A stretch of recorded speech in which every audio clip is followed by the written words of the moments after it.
रामकृष्णारी पुंडली गवर्ते हरी विठ्ठल श्री ज्ञानदेव तुकाराम पंढरीनाथ भगवान की जय।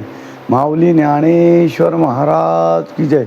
जगद्गुरु तुकाराम महाराज की जय। तपोनिधी नारायण महाराज की जय। रामकृष्णारी हनुमंत महाबळी दाढी रावणाची जाळी तया माझा नमस्कार वारंवार निरंतर करोनी उड्डाणे केले लंकेचे शोधने तया माझा नमस्कार वारंवार निरंतर जाळी अली लंका धन्य धन्य म्हणे तुका तया माझा नमस्कार वारंवार निरंतर। जगद्गुरु तुकोबराया आपल्या या अभंगामधून हनुमंतरायांचं गुणगान गात आहेत। हनुमंत महाबळी हनुमंतरायांचं गुणगान गात असताना परवा मित्रांनो रामनवमी झालेली आहे आणि आता हनुमान जन्मोत्सव मारुतीराया जन्मोत्सव आज आहे आणि आज या दिनाचं या दिवसाचं महत्त्व तुकोबराया सांगतायत। हनुमंत महाबळी हनुमंत हा सर्वात श्रेष्ठ बलवान सर्वात महाबलवान जो म्हणतात सर्वांना जास्त शक्तिवान जो सर्वांना श्रेष्ठ आहे असा सर्वात तुकोबराया सांगतात की असा हा हनुमंत प्रभू रामांचा सेवक आहे आणि तो नुसता सेवक नाही तर सर्वात श्रेष्ठ भक्ती जर कुणाची मानली गेली असेल हेची थोर भक्ती आवडते देवा संकल्पावी माया संसाराची। त्याप्रमाणे तुकोबराया सांगतात शरण शरण जी हनुमंता तुम्हा आलो रामदूता काय भक्तीच्या त्या वाटा मध दावा व्यासोपटा। सर्वात भक्ती श्रेष्ठ कोणाची मानली गेली असेल तर हनुमंतरायांची मानली गेली आहे की ज्या हनुमंतरायांनी प्रभू रामांची सेवा केली आणि ज्या प्रभू रामांच्या बरोबर येतो जातो आम्ही देवाच्या सांगाती देवांबरोबरच आम्ही येतो आणि जातो अशी ज्यांची आख्यायिका अशी तुकोबराया गुणगान कुणाचं गातायत हनुमंतरायांचं गातायत। हनुमंत महाबळी दाढी रावणाची जाळी तया माझा नमस्कार वारंवार निरंतर। ज्या हनुमंतराया आहे सर्व शक्तिवान आहेत सर्वात श्रेष्ठ भक्ती हनुमंतरायांची मानली गेलेली आहे आणि एवढं मोठं ज्या वेळेला पुण्याचं काम किंवा एवढं सेवा जी आहे सेवा कशी असते सेवेचं फलित काय आहे हे ज्या वेळेला तुकोबराया सांगतात की हनुमंतांसारखी प्रभू रामचंद्रांची सेवा मारुतीरायांनी केली आणि नुसती तशी नाही केली तर अंतःकरणापासून केली। तुम्हाला एक त्यामध्ये गोष्ट सांगून जाईल की जी सेवा असेल प्रत्येकाला मित्र असतात प्रत्येकाचा जवळचा माणूस असतो आणि प्रत्येकाच्या जवळच्या माणसामधून वेगळं वेगळं काहीतरी आपण आपल्या मित्रांना आपल्या सवंगड्यांना देवांना हे आवडत असतं।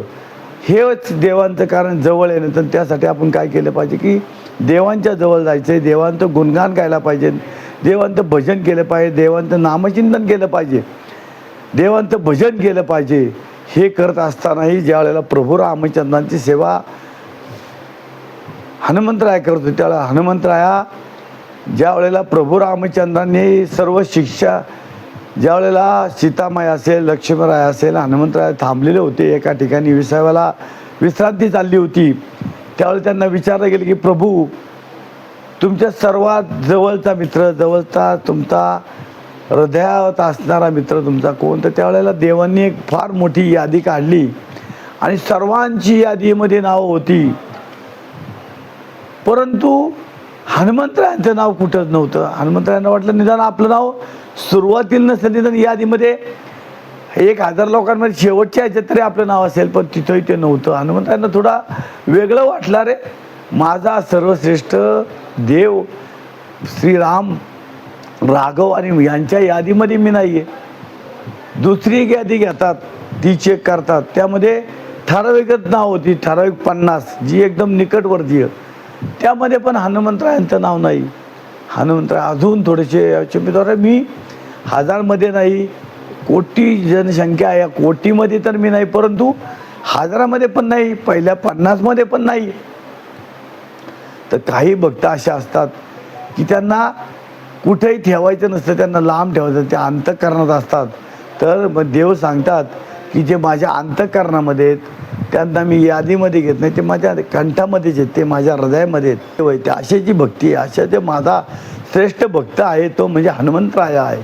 आणि हनुमंत महाबली दाढी रावणाची, ज्याच्यामध्ये दाढी रावणाची जाळण्याची मोठी ज्याच्यामध्ये ताकद आहे, असा हा हनुमंतराया आमचा सर्वात जवळचा निकटवर्ती आहे, जवळचा मित्र, कंठस्य आपण म्हणतो. माझा हा जिवलग आहे, हा माझा सखा आहे, याप्रमाणे त्याला बिलगतात, त्याला मिठी घालतात.